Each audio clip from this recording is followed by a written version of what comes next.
ভিন রাজ্যে রেশন সামগ্রী পাচারের আগে ২৫০০ কেজি রেশন সামগ্রী উদ্ধার সহ এক ব্যক্তিকে গ্রেপ্তার করল নয়াগ্রাম থানার পুলিশ।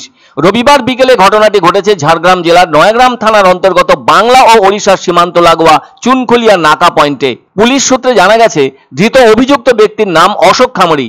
তার বাড়ি বেলিয়াবেড়া থানা এলাকার নয়াগ্রামে। ফলে সোমবার অভিযুক্তকে ঝাড়গ্রাম আদালতে তোলে নয়াগ্রাম থানার পুলিশ।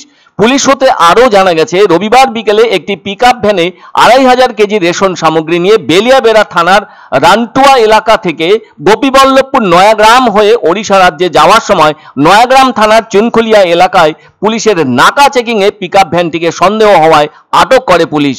সেখানে রেশন সামগ্রীর বৈধ কাগজপত্র দেখাতে বলে পুলিশ। ফলে সেসব বৈধ কাগজপত্র দেখাতে না পারায় পিকআপ ভ্যানের মধ্যে থাকা ২৫০০ কেজি রেশন সামগ্রী বাজেয়াপ্ত করে পুলিশ। সেই সঙ্গে ওই পিকআপ ভ্যানে থাকা এক ব্যক্তিকেও গ্রেপ্তার করতে বাধ্য হয় পুলিশ। নয়াগ্রাম থানার আইসি সুদীপ ঘোষালের নেতৃত্বে থাকা সেই নাকা চেকিং চালানোর সময় রেশন সামগ্রী পাচার রুখে দিল পুলিশ।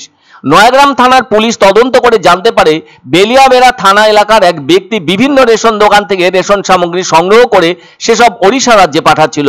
তার আগেই সেই সব সামগ্রী ধরা পড়ে নয়াগ্রাম থানার পুলিশের হাতে। উল্লেখ্য, রেশন সামগ্রী পাচারের চেষ্টা শুধু এক্ষেত্রেই নয়, বেশ কিছু বছর ধরেই এমনটা হয়ে আসছে এই বাংলার ভেতর। এর আগেও বস্তা বস্তা রেশনের আটা পাচার করতে গিয়ে ধরা পড়ে গিয়েছিল এক ব্যক্তি। কাকদ্বীপ থেকে কুলপির দিকে যাচ্ছিল একটি রেশনের আটার বস্তা বোঝাই মোটর ভ্যান। আর গোপন সূত্রে খবর পেয়ে হাডুর পয়েন্ট কোস্টাল থানার পুলিশ ওই মোটর ভ্যানটিকে স্বরূপনগর এলাকায় আটক করেছিল। পুলিশ ওই ভ্যান থেকে উদ্ধার করেছিল ৪৫ বস্তা রেশনের আটা। আর ওই বস্তার গায়ে সরকারি লোগো ছিল, তেমনটাই পুলিশ সেদিন জানিয়েছিল। ফলে এই যে রবিবার নয়াগ্রাম থানার পুলিশের পক্ষ থেকে যে পিকআপ ভ্যানটিকে আটক করা হয়, তার ভেতরে থাকা রেশন সামগ্রীর গায়েও সরকারি লোগো রয়েছে।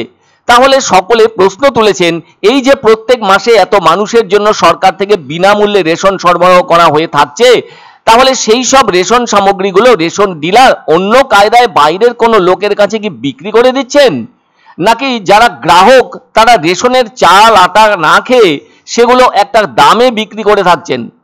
আর সেই সমস্ত চাল আটা এভাবে বস্তাবন্দি হয়ে দেড়ারে বেশি দামে বিক্রি হচ্ছে নানা জায়গায়। তা সেটা এই রাজ্যের কোনো ফাটকাবাজ কিনে নিচ্ছে, নতুবা রেশন দোকানের দায়িত্বপ্রাপ্ত কর্মীর সাথে সাঁট আছে এমন কারো সঙ্গে তাদের মারফত চলে যাচ্ছে ভিন রাজ্যে। এমনতর কিছু একটা তো হতে হবে বলে অনেকের অভিমত। আর এ ধরনের রেশন সামগ্রী বিক্রির বিষয়টি নতুন কোনো ব্যাপার নয়, প্রায় যেন প্রতি মাসেই হয়ে থাকছে। অনেক সময় এমনও জানা যায়, কোথাও কোথাও পাড়ার কোনো দোকানও এ ধরনের রেশন সামগ্রী কিনে থাকছে গোপনে। আসলে কোথা দিয়ে কি ঘটে যাচ্ছে সেটা বোঝার উপায় বলতে তীব্র নজরদারি ছাড়া এমন বেআইনি কাজ বন্ধ করা চরম কঠিন বলেই মনে করছেন অনেকে। আর এক্ষেত্রে হয়তো হঠাৎ ধরা পড়ল।